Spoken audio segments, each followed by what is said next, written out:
വീണ്ടും ഫ്ലേമിംഗ് തിങ്സിലേക്ക് എല്ലാവർക്കും സ്വാഗതം. അപ്പോൾ പഞ്ചായത്ത് ജെട്ടി സിനിമ കണ്ടു. അപ്പോൾ അതിനെക്കുറിച്ചുള്ള എൻ്റെ പേഴ്സണലായ ഒപ്പീനിയനാണ്, അതായത് എൻ്റെ അഭിപ്രായമാണ് ഈ വീഡിയോയിലൂടെ നമ്മൾ നോക്കാൻ പോകുന്നത്. അപ്പോൾ ഈ സിനിമയുടെ ഡയറക്ടേഴ്സും റൈറ്റേഴ്സും സലീം ഹസനും മണികണ്ഠൻ പട്ടാമ്പിയുമാണ് ചെയ്തിരിക്കുന്നത്. അതേപോലെ ഇതിൻ്റെ എഡിറ്റിങ് ശ്യാം ശശിധരനാണ്. അതുപോലെ ഇതിൻ്റെ സിനിമാറ്റോഗ്രാഫി ക്രിഷ് കൈമളാണ് ചെയ്തിരിക്കുന്നത്.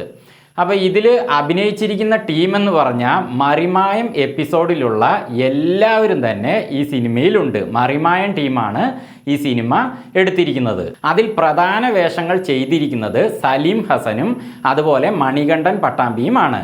അവരെ കൂടാതെ റിയാസ് നർമ്മകല, കലാഭവൻ നിയാസ്, ഉണ്ണി രാജ, മണി ഷൊർണൂർ, ഉണ്ണി നായർ, രശ്മി അനിൽ, അതുപോലെ സ്നേഹ ശ്രീകുമാർ, അതുപോലെ വീണ നായർ, അങ്ങനെ മറിമായൻ ടീമിലുള്ള എല്ലാവരും തന്നെ ഈ സിനിമയിൽ അഭിനയിച്ചിട്ടുണ്ട്.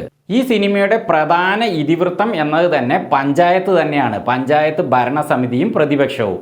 അപ്പോൾ പഞ്ചായത്ത് ഭരണസമിതി എന്തൊക്കെ വികസനങ്ങൾ കൊണ്ടുവരാൻ ശ്രമിക്കുന്നു, അത് എങ്ങനെയൊക്കെ പ്രതിപക്ഷം പൊളിക്കാൻ ശ്രമിക്കുന്നു, എന്നിട്ട് അവർ ഭരണം പിടിച്ചെടുക്കാൻ ശ്രമിക്കുന്നു എന്നുള്ളതാണ് ഈ സിനിമയുടെ ആദ്യം മുതൽ അവസാനം വരെ കാണിച്ചിരിക്കുന്നത്. പഞ്ചായത്തിലെ പ്രസിഡന്റ്, അതുപോലെ വാർഡ് മെമ്പർമാർ, ഇവരൊക്കെ രാവിലെ ഉറങ്ങി എഴുന്നേൽക്കുന്നത് മുതൽ അവർക്ക് വരുന്ന പ്രശ്നങ്ങളുടെ ഫോൺ കോളുകൾ, അതുപോലെ അവർ വീടിൽ നിന്ന് പുറത്തിറങ്ങിക്കഴിഞ്ഞാൽ ഓരോ സ്ഥലങ്ങളിലേക്ക് പോകുമ്പോഴുള്ള അവരുടെ ഭരണ സംബന്ധമായിട്ടുള്ള പ്രശ്നങ്ങൾ, അത് എങ്ങനെ ഒരു ലാഘവത്തോടെ പരിഹരിക്കുന്നു, എന്നിട്ട് അടുത്ത പ്രശ്നങ്ങളിലേക്ക് എങ്ങനെ കടക്കുന്നു, എന്നിട്ട് അതിലെന്തൊക്കെ പ്രശ്നങ്ങൾ, അങ്ങനെ ഇവരുടെ ടെൻഷൻ പിടിച്ച ആ ജീവിതം അതിനെ കോമഡി രീതിയിൽ അവതരിപ്പിച്ചിരിക്കുകയാണ് ഈ സിനിമയിൽ. അത് കോമഡി രീതിയിലാണെങ്കിലും അതിൽ ഫുള്ളായിട്ടും സീരിയസ്നെസ്സും ഉണ്ട്. അതുകൊണ്ട് നമ്മളെ ചിരിപ്പിക്കുകയും ചിന്തിപ്പിക്കുകയും ചെയ്യുന്ന ഒരു സിനിമയാണ് പഞ്ചായത്ത് ജെട്ടി. പഞ്ചായത്ത് ഭരണസമിതി, പ്രതിപക്ഷം, പഞ്ചായത്ത് ഉദ്യോഗസ്ഥർ, അതുപോലെ അവരുമായി ഇടപഴകുന്ന പൊതുജനങ്ങൾ, ഇവരൊക്കെ ഈ സിനിമ പോയി കാണുകയാണെങ്കിൽ നമ്മുടെ പഞ്ചായത്തിൽ ഇതുപോലെ ഒരു സംഭവം ഉണ്ടായല്ലോ, അത് ഇങ്ങനെയൊക്കെ സംഭവിച്ചല്ലോ എന്നൊക്കെ തോന്നുന്ന രീതിയിൽ, അല്ലെങ്കിൽ ഈ സിനിമയിൽ കാണിക്കുന്ന പോലത്തെ സംഭവങ്ങൾ നമ്മുടെ പഞ്ചായത്തിൽ ഉണ്ടായല്ലോ എന്ന് തോന്നിക്കത്തക്ക രീതിയിൽ ഒരു റിയാലിറ്റി കാണിച്ചുകൊണ്ടാണ് ഈ സിനിമ അവതരിപ്പിച്ചിരിക്കുന്നത്. ഇപ്പം മറിമായൻ ടീമിനെ കുറിച്ച് പറയേണ്ട ആവശ്യമില്ലല്ലോ. അവർ പഞ്ചായത്തിലെ കാര്യങ്ങൾ, അതുപോലെ വില്ലേജ് ഓഫീസിലെ കാര്യങ്ങൾ, അങ്ങനെയുള്ള വിഷയങ്ങളൊക്കെ എടുത്തുകൊണ്ടാണ് അവർ എപ്പിസോഡ് ചെയ്യുന്നത്.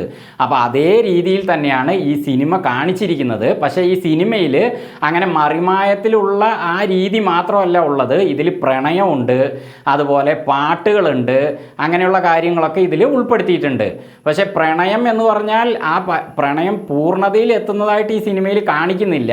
അവസാനം ആ പ്രണയം അങ്ങനെ നിന്നുകൊണ്ട് അവസാനിക്കുന്ന പോലെ, അതായത് ഒരു മിന്നുകെട്ടിൽ പോയി നിൽക്കുന്നതായിട്ട് ഈ സിനിമയിൽ കാണിക്കുന്നില്ല. എന്നാലും ഈ സിനിമയിൽ ആദ്യം മുതൽ അവസാനം വരെ പ്രണയമുണ്ട്. അപ്പോൾ ഭരണസമിതിയുടെ നേതാവ് എന്ന നിലയ്ക്ക് ഈ സിനിമയിൽ അഭിനയിച്ചിരിക്കുന്നത് സലീം ഹസനാണ്. അദ്ദേഹമാണ് ഹീറോ. അതുപോലെ ഹീറോയിനായിട്ട് രചന നാരായണൻകുട്ടി, സിനിമ ആക്ടറാണ് അഭിനയിച്ചിരിക്കുന്നത്. അതേപോലെ തന്നെ അതിൻ്റെ പ്രതിപക്ഷ ഭാഗത്ത് നേതാവായിട്ട് അഭിനയിച്ചിരിക്കുന്നത് മണികണ്ഠൻ പട്ടാമ്പിയാണ്. അങ്ങേര് ആ റോള് നന്നായിട്ട് തന്നെ ചെയ്തിട്ടുണ്ട്. അതേപോലെ സലീം ഹസനും ഒരു നല്ലൊരു വാർഡ് മെമ്പർ എന്ന നിലയ്ക്ക് അങ്ങേര് എന്തൊക്കെ പ്രശ്നങ്ങളെ നേരിടുന്നു എന്നുള്ളത് അവതരിപ്പിച്ചിട്ടുണ്ട്. പക്ഷേ ഈ സിനിമയിൽ സലീം ഹസൻ ആകട്ടെ അല്ലെങ്കിൽ മണികണ്ഠൻ പട്ടാമ്പിക്കാകട്ടെ ഒരു വലിയ എക്സ്പ്രഷൻ കാണിക്കുന്ന അഭിനയ റോളുകൾ ഇല്ല. ഇപ്പം മറിമായത്തിൽ എങ്ങനെയാണോ അവർ അഭിനയിക്കുന്നത് അതേപോലെ തന്നെയാണ് ഈ സിനിമയിൽ ഉള്ളത്. അതൊരു റിയാലിറ്റിക്കായിട്ട് നമുക്ക് തോന്നുന്നുണ്ട്. പക്ഷേ അതേസമയം ഈ സിനിമയിൽ ആക്ഷൻ രംഗങ്ങളൊന്നും ആരും പ്രതീക്ഷിക്കേണ്ട. അതുപോലെ മാസ് BGMകൾ, അതുപോലെ ഭയങ്കര മ്യൂസിക്കുകൾ ഒന്നും പ്രതീക്ഷിക്കേണ്ട. പാട്ടുകളൊക്കെ ഉണ്ട്, അതൊരു നോർമലായ രീതിയിലുള്ള പാട്ടുകളാണ്. അപ്പോൾ ഈ സിനിമയെക്കുറിച്ചുള്ള എൻ്റെ അഭിപ്രായം എന്നത് നമ്മുടെ പഞ്ചായത്തിൽ തന്നെ നടക്കുന്ന യഥാർത്ഥ സംഭവ വികാസങ്ങളെ ചിരിച്ചുകൊണ്ടും ചിന്തിച്ചുകൊണ്ടും ഈ സിനിമയിലൂടെ കണ്ടിരിക്കാം, കുഴപ്പമില്ല. വീണ്ടും മറ്റൊരു വീഡിയോയുമായി ഞങ്ങൾ വരുന്നത് വരെ ഫ്ലേമിംഗ് തിങ്സിൽ നിന്ന് ബൈ.